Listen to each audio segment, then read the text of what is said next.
오늘 말씀은 요한계시록이 주제입니다.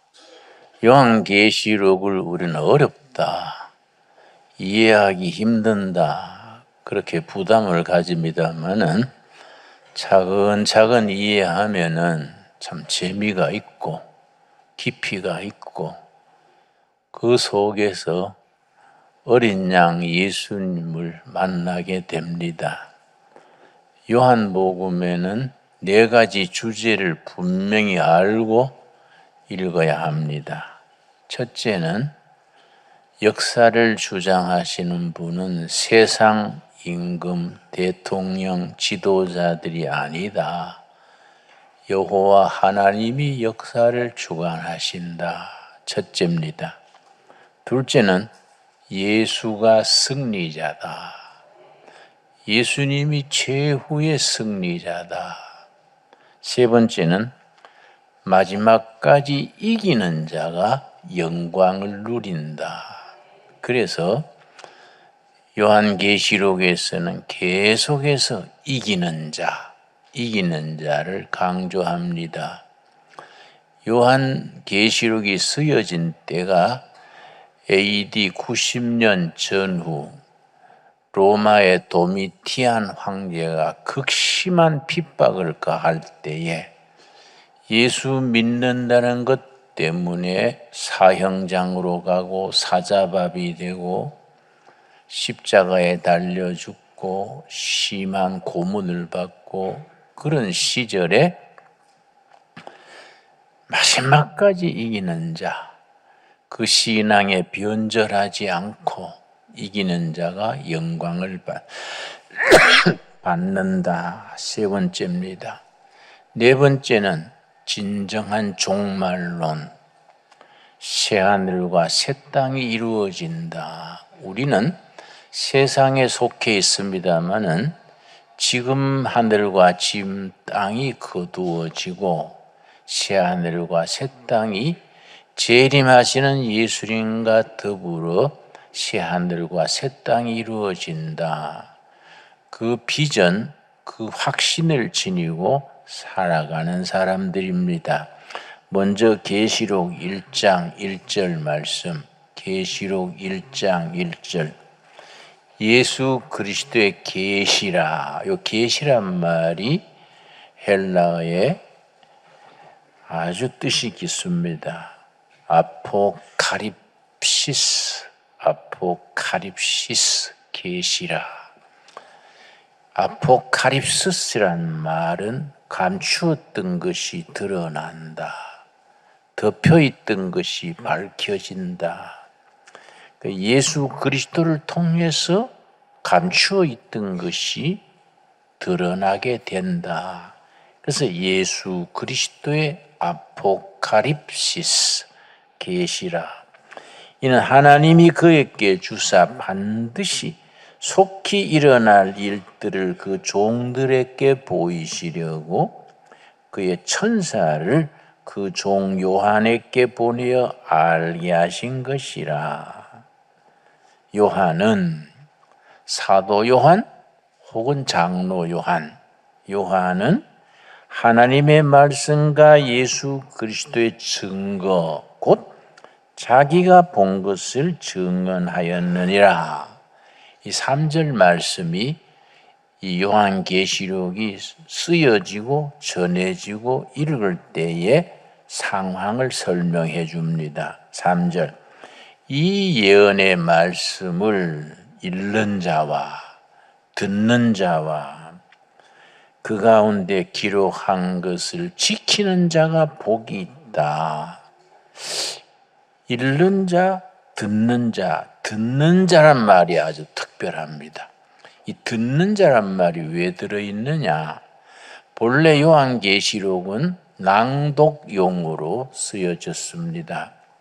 사도 요한 혹은 장로 요한이 요한계시록을 쓰면서 요한계시록이 사도 요한이 환상 중에 밤모섬에서 그 페트모스 아일랜드 밤모섬 지금 관광지가 되어 있습니다. 반모섬, 페트모스 섬 굴에서 환상 중에서 말을 하면 옆에서 시종 비서가 받아 적었습니다. 그런데 한 장 한 장의 길이가 비슷합니다. 왜냐?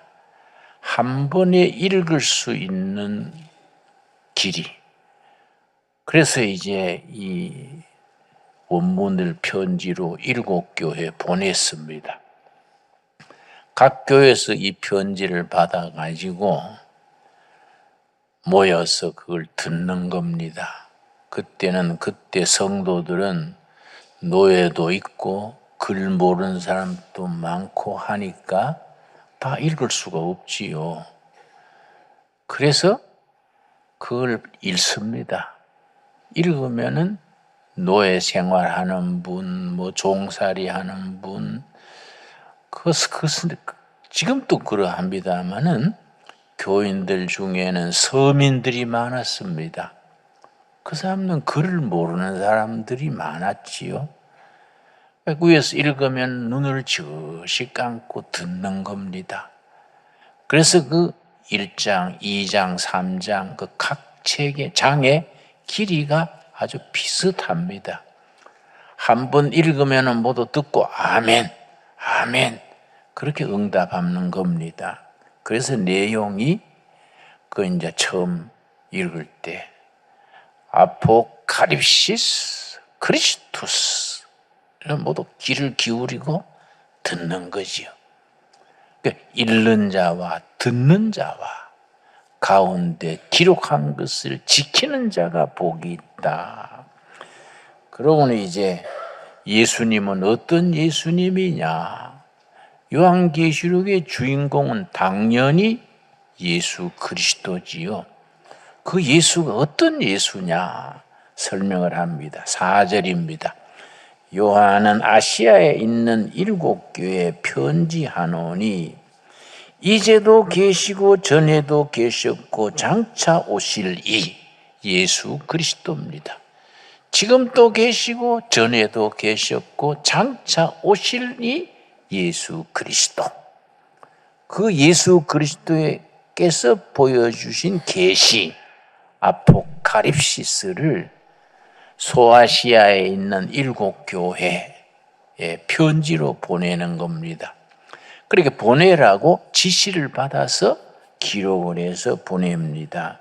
그런데 그 10절 말씀, 주의 날에 유대인들은 토요일이 안식일이지요. 그런데 우리 기독교가 시작되면서 유대인들의 토요일 지키던 안식일을 중단하고 예수님이 부활하신 날, 주일이죠. 주의 날. 그러니까 선데이. 본래 선데이는 로마 신이 태양신 섬기던 날이 선데이입니다.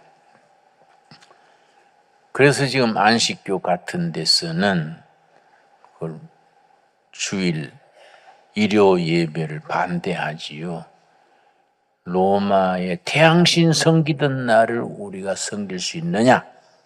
구약시대 안식일로 돌아가야 된다. 안식교 같은 경우가 대표적이지요. 그러나 태양신 섬기는 날로 섬기는 게 아니라 주님이 부활하신 날, 그게 주의 날이지요.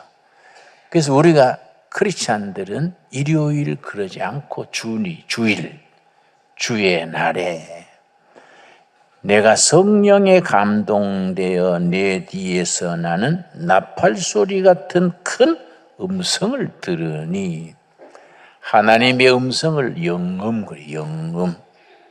영적인 소리를 하나님의 음성을 듣게 되는 경우가 있습니다. 13절 말씀 촛대 사이에 인자 같은 이가 인자 그 성경에 인자란 말이 계속 나옵니다.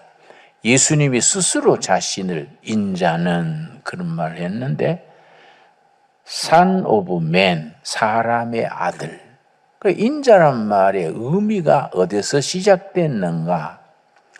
에덴 동산에서 하나님의 말씀에 불순종해서 타락하기 전 인간, 원래 창조되던 때 인간, 인자입니다. 인자. 그 말의 의미를 정확하게 이해할 필요가 있습니다. 촛대 사이에 인자 같은 네가 발에 끌리는 옷을 입고, 이런 말씀을 주의해야 됩니다. 그 당시에 노예나 하층민들은 반주봉 같은 옷을 입고, 평민들은 그냥 무릎까지 오는 옷을 입고, 고관들이, 왕이나 고관들이 아주 땅에 끄이는 옷을 입었습니다. 그러니까 인자께서 발에 끌리는 옷을 입고, 그 다음 뭐라 그랬습니까? 가슴에 금띠를 띠고, 가슴에 금띠를 띠는 것은 왕의 옷입니다. 왕이 입는 옷이죠. 그러니까 왕이신 예수님을 나타내는 겁니다. 금띠를 띠고. 14절, 그의 머리와 털의 희기가 흰 양털 같고 눈 같으며 그의 눈은 불꽃 같고, 희기가 양털 같다. 순수하신 진리 자체이신 어린 양. 우리가 크리스찬으로서 경건한 삶을 살아가는 기준이 양털같이 흰 어린 양 예수님, 순수한 삶을 산다는 것이 축복입니다.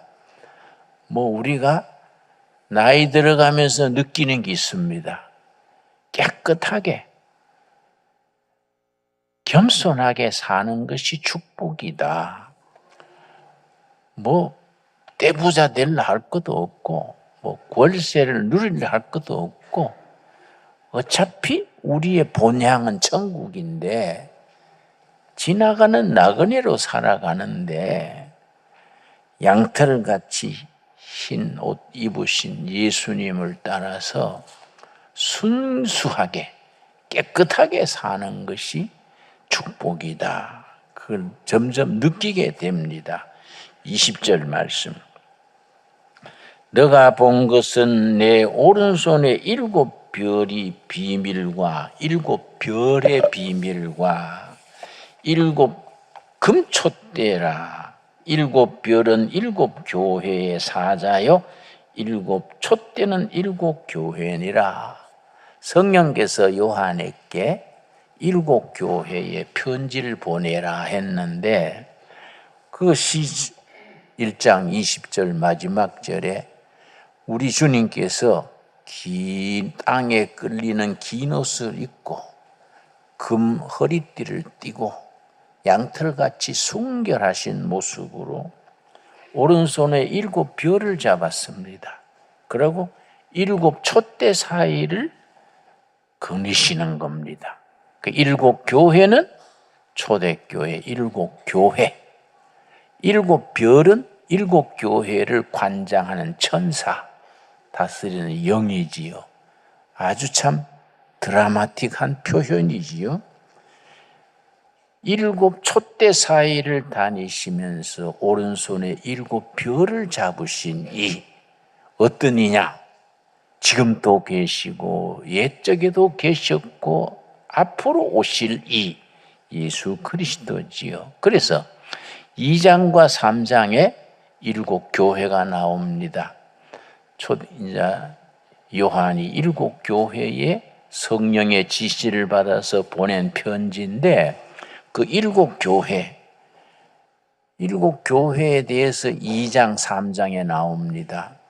참 이 7 교회에 대한 권면의 말씀이 참 깊이가 있습니다. 어떤 교회는 칭찬하고 책망하고, 어떤 교회는 칭찬하고, 어떤 교회는 칭찬이 없이 책망만 하고, 그런 교회인데 7 교회에 꼭 같이 나오는 게 2가지입니다. 우리 교회의 머리 되신 예수님은 어떤 분이시다. 꼭꼭 나옵니다. 2장 1절에서는 예수님을 어떻게 표현했냐 하면은 7 별을 붙잡고 7 금촛대 사이를 거느시는 분 예수 그리스도 이렇게 나오고 2장 8절에는 서문학 교회를 얘기하면서 처음이요 마지막이요 죽었다가 살아나신 이 예수 그리스도 이렇게 2장 18절에서는 2장 12절의 버가모 교회에 대해서는 좌우에 날쌘 검을 가지신 분 예수 그리스도. 예를 들어서 2장 18절은 두아디라 교회에 대해서 편지를 쓰면서 그 눈이 불꽃 같고 그 발이 빛난 주석 같은 하나님의 아들 예수 그리스도 이렇게 7 교회에 대해서 교회마다 예수님의 표현이 다릅니다. 두 번째 7 교회에 대해서 똑같이 말씀하신 것이 이기는 자. 이기는 자, 그게 아주 계속해서 강조합니다. 이기는 자가 흰옷을 입고 천국의 영광을 누린다. 3장 우리 보겠습니다. 3장 요한계시록 3장 4절 말씀. 4대 교회에서 대해서 편지에 쓰기를 3장 4절 말씀.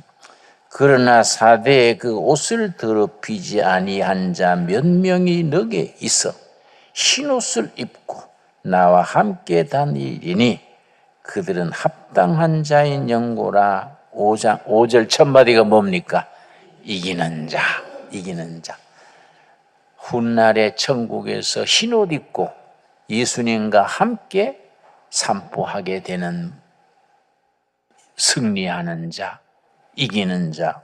이기는 자는 이와 같이 흰옷을 입을 것이요 내가 그 이름을 생명책에서 결코 지우지 아니하고 그 이름을 내 아버지 앞과 천사들 앞에서 시인하리라.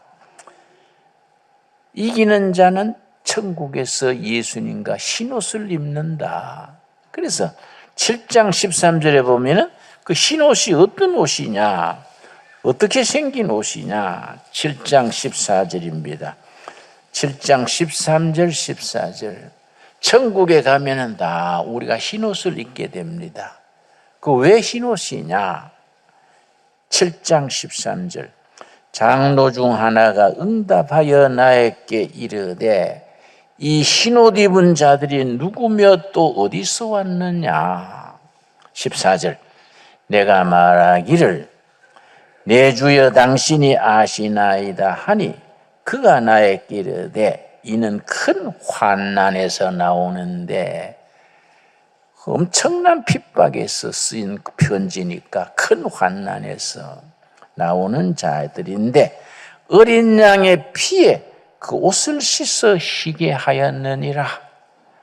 우리가 세탁할 때 세탁기에 무슨 뭘 넣지요? 그걸 뭐라 그럽니까? 세탁제를 넣는데 우리 영혼의 옷은 예수님의 피로 씻어서 흰옷 입는 거지요. 그 예수님은 어떤 예수님이냐? 7장 17절입니다. 나는 이 구절 읽을 때마다 은혜 받아요. 7장 17절. 이는 보호자 가운데 계신 어린 양이 그들의 목자가 되사 생명수 샘으로 인도하시고 하나님께서 그들의 눈에서 모든 눈물을 씻어 주실 것이미러라.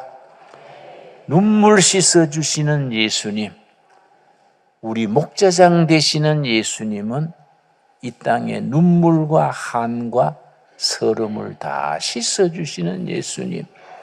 내가 정제천에서 빈민촌 선교할 때 하도 힘들어서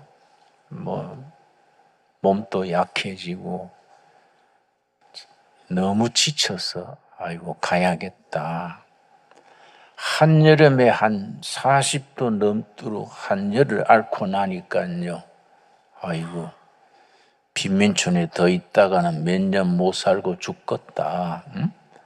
살아남아야 하나님 일도 할 거 아니냐. 그래서 짐 묶어 놓고 용달차 부르러 밖으로 나갔지요. 그런데 그날 다 동네 아이들이 교회 마당에 막 30-40명 놀고 있어요. 얘들이 날 보고 전도사님 동화해 주시라요. 와, 몰려들어요. 얘들아, 내가 놀아. 내 정신이 없다.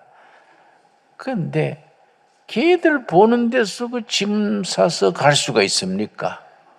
그래서 안 되겠다. 방에 들어와서 한 2시간 기다리다가 애들이 흩어진 뒤에 가야지. 그리고 방에 들어왔다가 2시간쯤 있다 나갔더니 애들이 흩어진 게 아니라 더 불어났어요. 들어왔다가 나갔다가 안 되겠다. 밤에 떠나야겠다. 내가 야간 도주해야지. 낮에 애들 보는데 못 가지 하고 오후 3시쯤 됐어요. 마지막으로 빈민촌 그 성교 구역을 한 바퀴 빙 돌았는데 이 사람들은 갈 데 없어서 청계천 썩는 물가에 이렇게 사는데 나는 갈 데 있다고 짐 묶고 뒀구나. 내가 들어올 때는 이 동네에서 죽는다 하고 들어왔는데 마음에 갈등이 생겨요. 그래서 내가 이거 안 되겠다. 이렇게 갈등하다가는 신경쇠약 걸려서 죽도 밥도 안 되겠다. 눈 찔끔 감고 간다. 그러고 무조건 애들 보든 말든 간다고 교회로 다시 들어오는데요. 모퉁이를 돌면 교회인데 그 모퉁이 집에 애들 5명 신발이 방문 앞에 흩어져 있었습니다. 그냥 그 신발에 눈이 간 거지요. 얘들은 왜 다른 애들처럼 놀지 않고 여름에 방문 닫아놓고 있을까? 여보세요 하고 문을 두드리고 열어봤더니 5남매요. 13살부터 3살까지 5남매가 쭉 누웠어요. 대낮에. 그 내가 들어가서 너희들 왜 감기 걸렸니? 왜 대낮에 누웠니? 그 애들 머리를 짚어보니까 열이 없어요.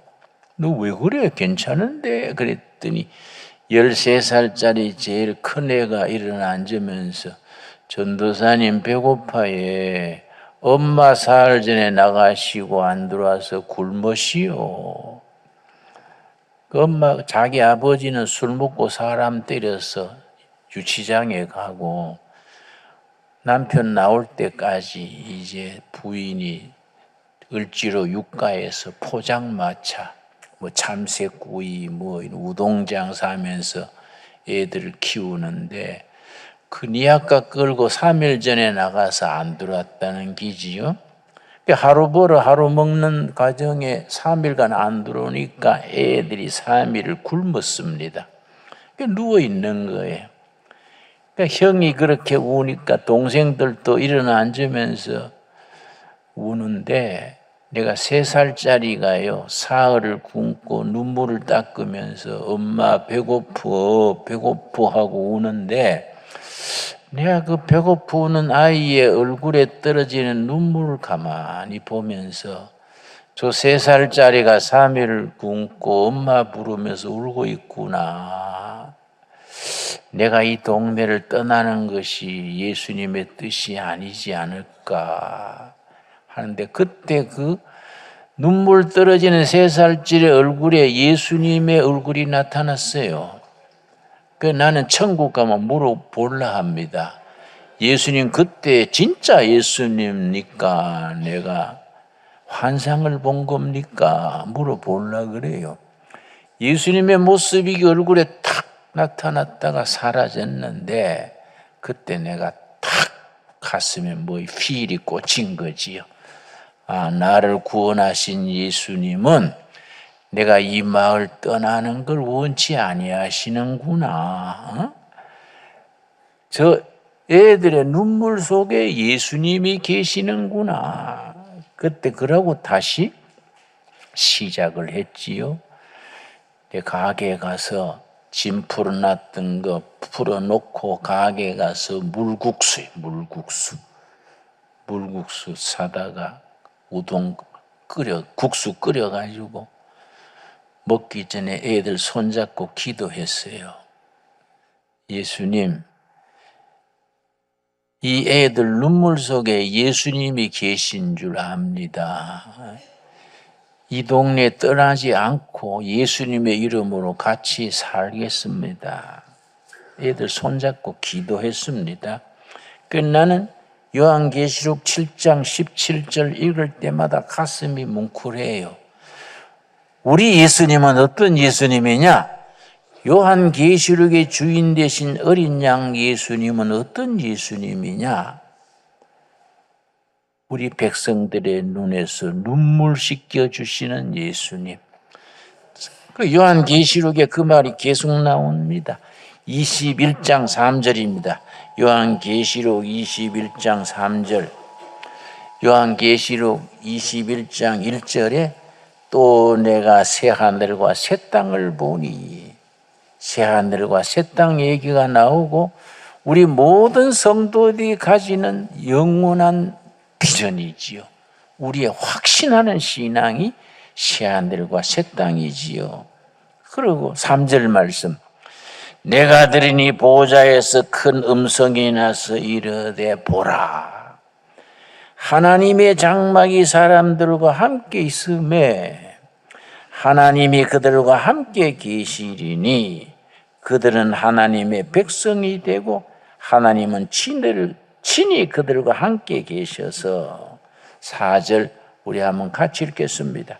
모든 눈물을 그 눈에서 닦아주시니 다시는 사망이 없고 애통하는 것이나 곡하는 것이나 아픈 것이 다시 있지 아니하리니 처음 것들이 다 지나갔음이라라. 요한계시록에는 상징, 심볼 언어가 많습니다. 66, 적그리스도, 14만 4천 명, 한때, 두때, 반때, 그런 말들이 자주 나옵니다. 그거 잘 몰라도 돼요. 알면 좋지만은 꼭 알아야 될 것은 우리들의 눈물 닦아주시는 예수님을 만나야 돼. 예?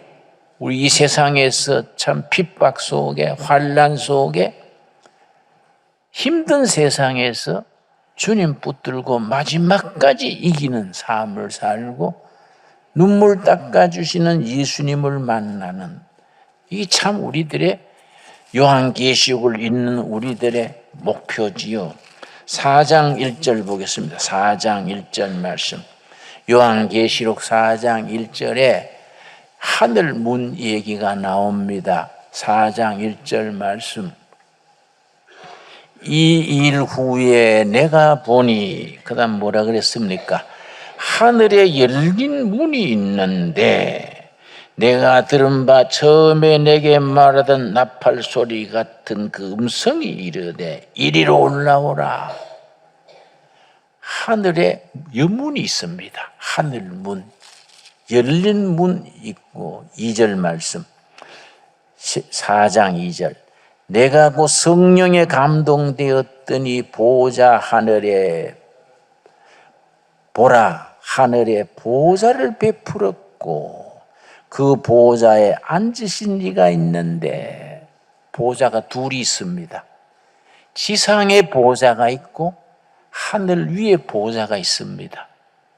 지상의 보좌는 교회를 핍박하고 성도들을 순교시키는 로마 황제의 보좌, 땅 위의 보좌입니다. 그런데 하늘 문을 올라가서 하늘의 보좌는 온 역사를 다스리시는 전능하신 하나님의 보좌입니다. 보좌가 둘이 있는 거지요. 땅 위의 보좌는 교회를 핍박하는 로마 황제의 보좌, 멸망당할 보좌지요. 하늘의 보좌는 전능하신 하나님이 계시는 보좌.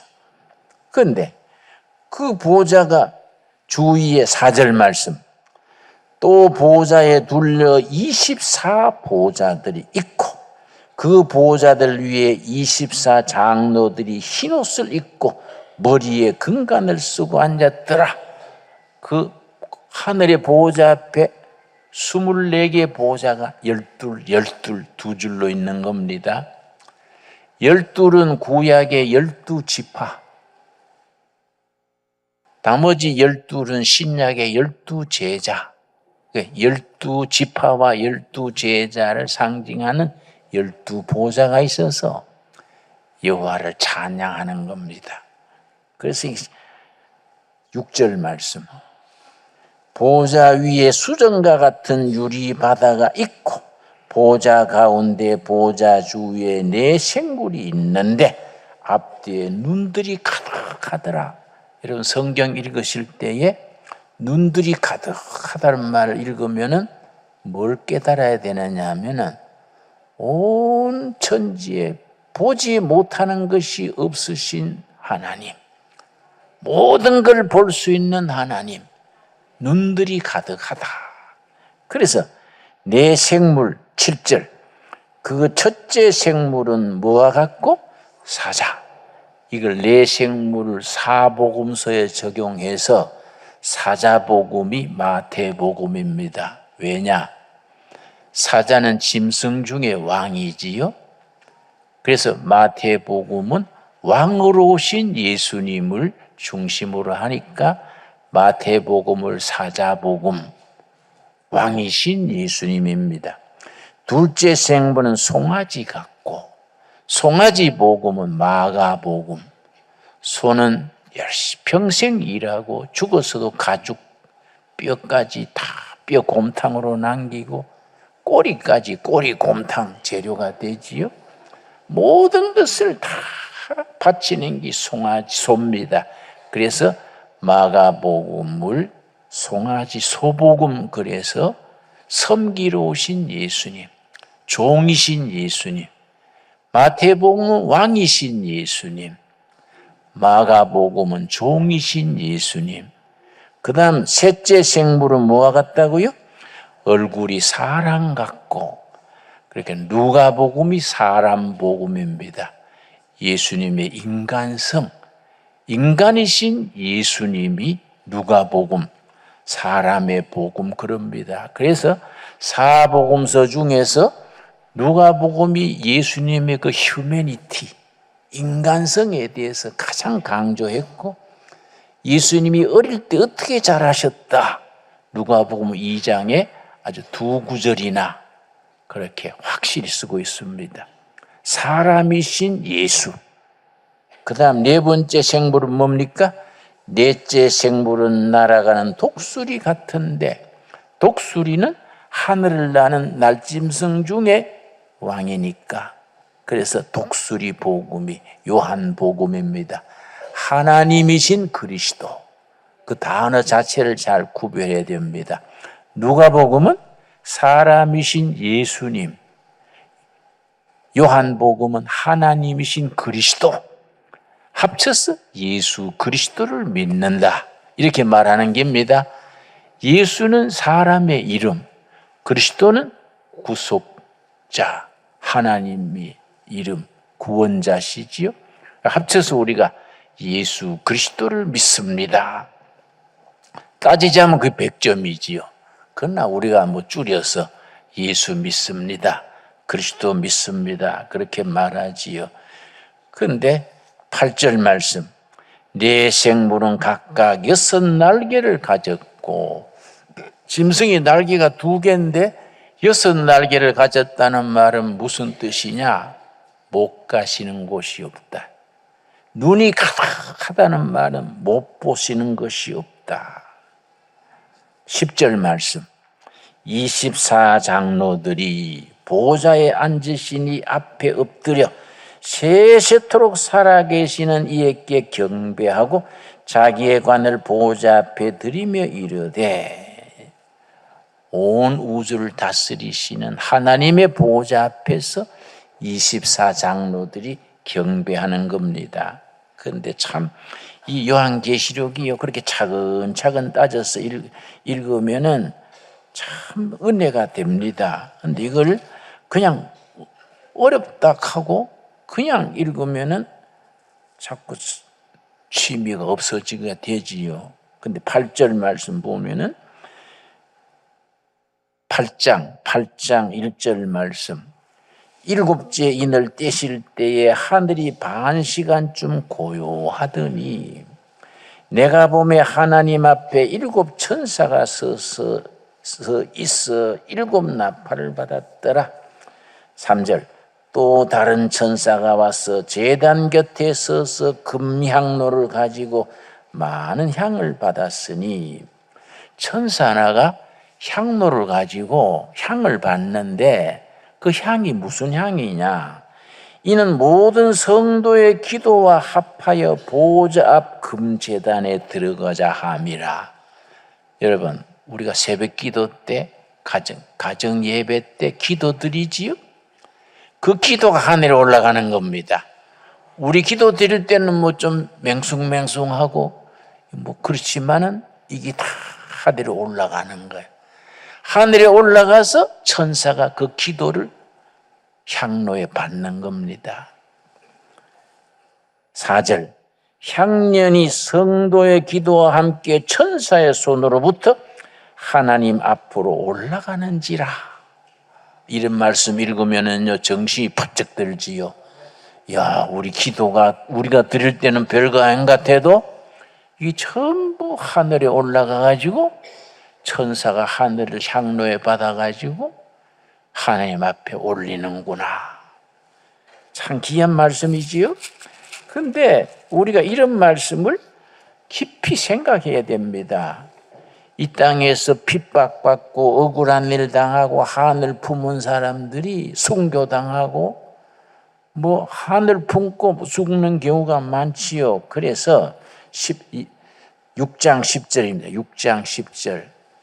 하나님 앞에서 그렇게 순교당한 영혼들이 고난에서 마지막까지 이기고 천국에 간 성도들이 하나님 보호자 앞에 하소연하는 겁니다. 6장 10절입니다. 큰 소리로 불러 이르되 거룩하고 참되신 대주제여, 땅에 거하는 자들을 심판하여 우리 피를 갚아주지 아니하시기를 어느 때까지 하시려나이까. 우리 식으로 말하면은 세상에서 한많은 인생 한을 언제 풀어주실랍니까? 한국 사람들은 한많은 백성 아닙니까? 한많은 청춘, 한많은 인생.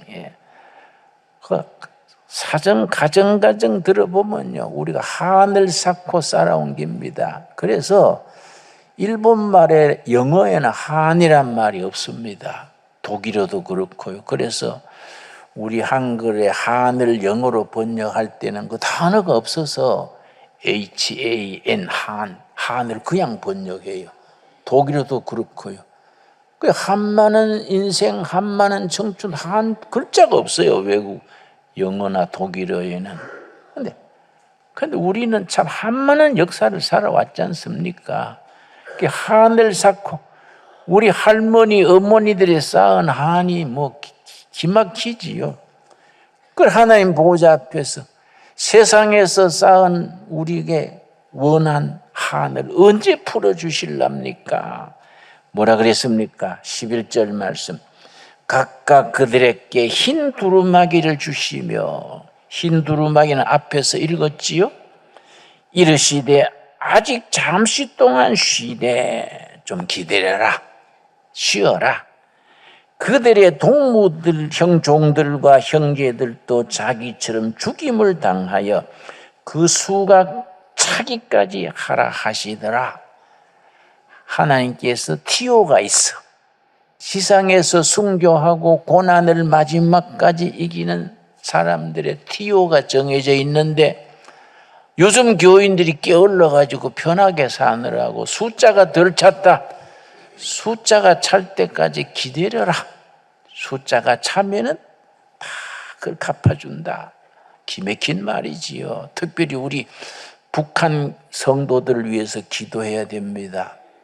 저 한 5년 전에 한경도에서 50대 여성이 이제 인민 재판에서 처형을 당하는데 동네 사람들 다 모아놓고 막대기를 하나 세워놓고 이제 예수 믿다가 잡힌 아주머니를 끌어 나왔는데 벌써 고문을 받았는가 걷지를 못해서 두 군인이 부축해서 끌고 나왔어요. 막대기에다가 이렇게 묶어놓고 눈을 가려고 이제 총살하기 전에 이 부인이 뭐라 했냐면, 여러분 예수 믿으시라요. 예수가 우리의 희망 칼라는데 딱 쏴서 죽었어요.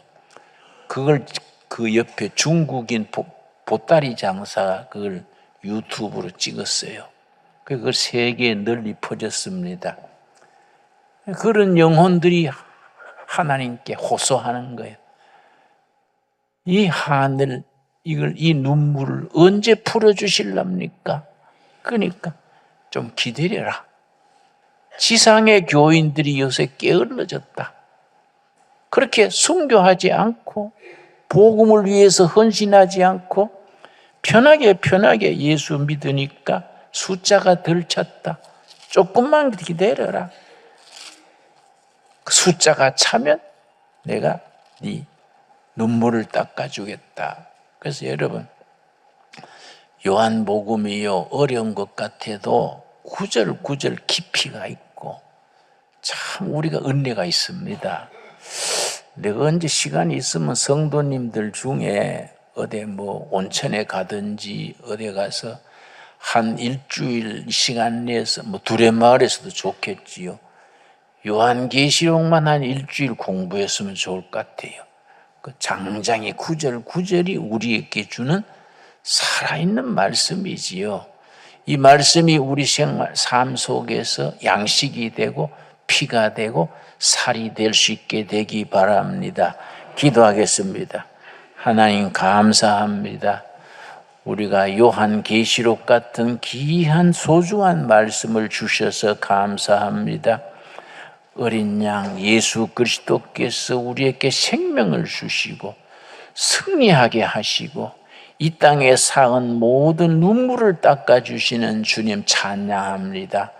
하늘나라 새하늘과 새 땅에 들어가서 영생을 누리기 전에 어떤 시련, 어떤 서러움, 어떤 고난도 능히 마지막까지 이기게 하여 주시옵소서. 예수님 이름 받들어 기도드렸사옵나이다. 아멘.